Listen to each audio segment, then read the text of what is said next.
Canara bank personal loan. दोस्तों, अगर आप सैलरीड पर्सन हैं या फिर सेल्फ एम्प्लॉय हैं तो आप कैनरा बैंक से पर्सनल लोन कैसे ले सकते हैं, पर्सनल लोन लेने के लिए कौन कौन से डॉक्यूमेंट की जरूरत पड़ती है, इस बैंक से पर्सनल लोन लेने के लिए एलिजिबिलिटी क्राइटेरिया क्या है, आपको यहाँ से कितने रुपए तक का लोन मिल सकता है, लोन के पैसों को वापस करने के लिए आपको कितने दिनों का समय मिलता है, इसके अलावा लोन पर कितने % का इंटरेस्ट लगता है और लोन पर कौन कौन से चार्जेस लगते हैं, ये सारी बातें आज के इस वीडियो में जानेंगे। तो चलिए इस वीडियो को शुरू करते हैं। सबसे पहले हम ये जानते हैं कि कैनरा बैंक से आप किस किस पर्पस के लिए पर्सनल लोन ले सकते हैं। कैनरा बैंक से जो पर्सनल लोन मिलता है वह आपके सिबिल स्कोर और इनकम के आधार पर तय किया जाता है। पर्सनल लोन के पैसों को आप पर्सनल नीड को पूरा करने के लिए यूज कर सकते हैं। जैसे पर्सनल लोन के पैसों को आप शादी खर्च में यूज कर सकते हैं, पढ़ाई खर्च में यूज कर सकते हैं, कहीं घूमने जाते हैं उसमें खर्च कर सकते हैं, या फिर पर्सनल लोन के पैसों को शॉपिंग करने के लिए यूज कर सकते हैं। यानी कुल मिलाकर पर्सनल लोन के पैसों को आप पर्सनल नीड को पूरा करने के लिए यूज कर सकते हैं। अब आगे जानते हैं कि कैनरा बैंक से पर्सनल लोन लेने के लिए एलिजिबिलिटी क्राइटेरिया क्या है, यानी कैनरा बैंक से किन किन लोगों को पर्सनल लोन मिल सकता है। तो इस बैंक से सैलरीड पर्सन, सेल्फ एम्प्लॉय और बिजनेसमैन तीनों लोग यहाँ से पर्सनल लोन के लिए अप्लाई कर सकते हैं। कैनरा बैंक से पर्सनल लोन लेने के लिए आपकी एज कम से कम 21 वर्ष और ज्यादा से ज्यादा 60 वर्ष की होनी चाहिए। आपके पास स्टेबल सोर्स ऑफ इनकम होना चाहिए, इसी के साथ आपका सिबिल स्कोर भी अच्छा होना चाहिए। इसके अलावा इस बैंक से पर्सनल लोन लेने के लिए आपकी जो मंथली सैलरी है वो 15,000 से ज्यादा की होनी चाहिए।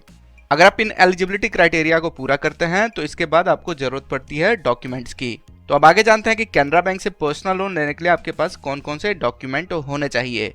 कैनरा बैंक से पर्सनल लोन लेने के लिए सबसे पहले आइडेंटिटी प्रूफ की जरूरत पड़ती है, जिसमें आप PAN card, Aadhaar card, passport, voter ID card, driving licence, इनमें से किसी भी एक डॉक्यूमेंट का डिटेल आप ID प्रूफ के तौर पर पर्सनल लोन लेने के लिए दे सकते हैं।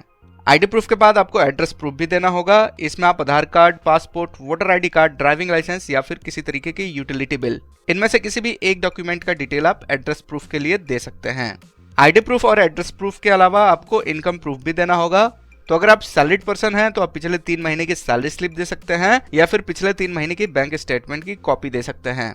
अगर आप बिजनेसमैन हैं या फिर सेल्फ एम्प्लॉय हैं तो आप पिछले 6 महीने की करंट अकाउंट के स्टेटमेंट दे सकते हैं या फिर पिछले 3 साल की प्रॉफिट एंड लॉस स्टेटमेंट की कॉपी दे सकते हैं।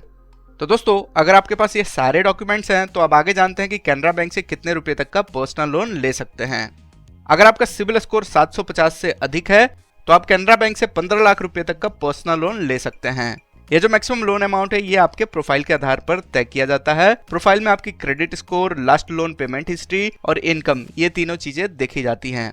दोस्तों, अब बात आती है कि कैनरा बैंक के पर्सनल लोन के पैसों को आप कितने दिन में चुका सकते हैं या फिर रीपेमेंट कर सकते हैं। तो कैनरा बैंक से जो पर्सनल लोन मिलता है उस पैसों को रीपेमेंट करने के लिए आपको 84 महीनों तक का समय मिलता है, यानी कि 7 साल का समय मिलता है। इसके बीच में आप पर्सनल लोन के पैसों को रीपेमेंट कर सकते हैं। अब आगे जानते हैं कि कैनरा बैंक से पर्सनल लोन के लिए आप कैसे अप्लाई कर सकते हैं। तो दोस्तों, कैनरा बैंक से आप ऑफलाइन पर्सनल लोन के लिए अप्लाई कर सकते हैं। इसके लिए बताए गए डॉक्यूमेंट के साथ आप कैनरा बैंक के नियरेस्ट ब्रांच में जाएंगे। वहां पर जाने के बाद आप बैंक एम्प्लॉय को बता सकते हैं कि आप पर्सनल लोन के लिए अप्लाई करना चाहते हैं। इसके बाद आपको पर्सनल लोन के बारे में डिटेल्स बताया जाएगा। अगर आप डिटेल से सेटिस्फाई होते हैं तो आप पर्सनल लोन के लिए अप्लाई कर सकते हैं। अब आगे जानते हैं कि लोन लेते समय या फिर लोन लेने के बाद आपको कौन कौन से चार्जेस देने होंगे। तो इसमें सबसे पहला आता है इंटरेस्ट रेट। तो कैनरा बैंक से जो पर्सनल लोन मिलता है उसका इंटरेस्ट रेट 11% से लेकर 17% पर ईयर के हिसाब से हो सकता है। ये जो इंटरेस्ट रेट है आपके सिबिल स्कोर के आधार पर तय किया जाता है। अगर आपका सिबिल स्कोर अच्छा है तो पर्सनल लोन पर कम से कम इंटरेस्ट लगता है। अब आगे चार्जेस की बात करें तो लोन अप्लाई करते समय आपको प्रोसेसिंग फीस भी देना होता है, जो कि लगभग लोन अमाउंट का मैक्सिमम 1% और इसके साथ GST भी लगता है। इसके अलावा और भी कई तरह के चार्जेस लगते हैं, जैसे stamp duty charge, loan foreclosure charge, late payment charges, documentation charges. तो लोन अप्लाई करते समय इन चार्जेस का लिस्ट आपको मिल जाएगा। तो दोस्तों, उम्मीद करता हूं कि अब आपको पता चल गया होगा कि आप कैनरा बैंक से पर्सनल लोन कैसे ले सकते हैं, डॉक्यूमेंट कौन कौन से लगते हैं और किन किन लोगों को यहां से पर्सनल लोन मिल सकता है। इस वीडियो को पूरा देखने के लिए बहुत बहुत धन्यवाद।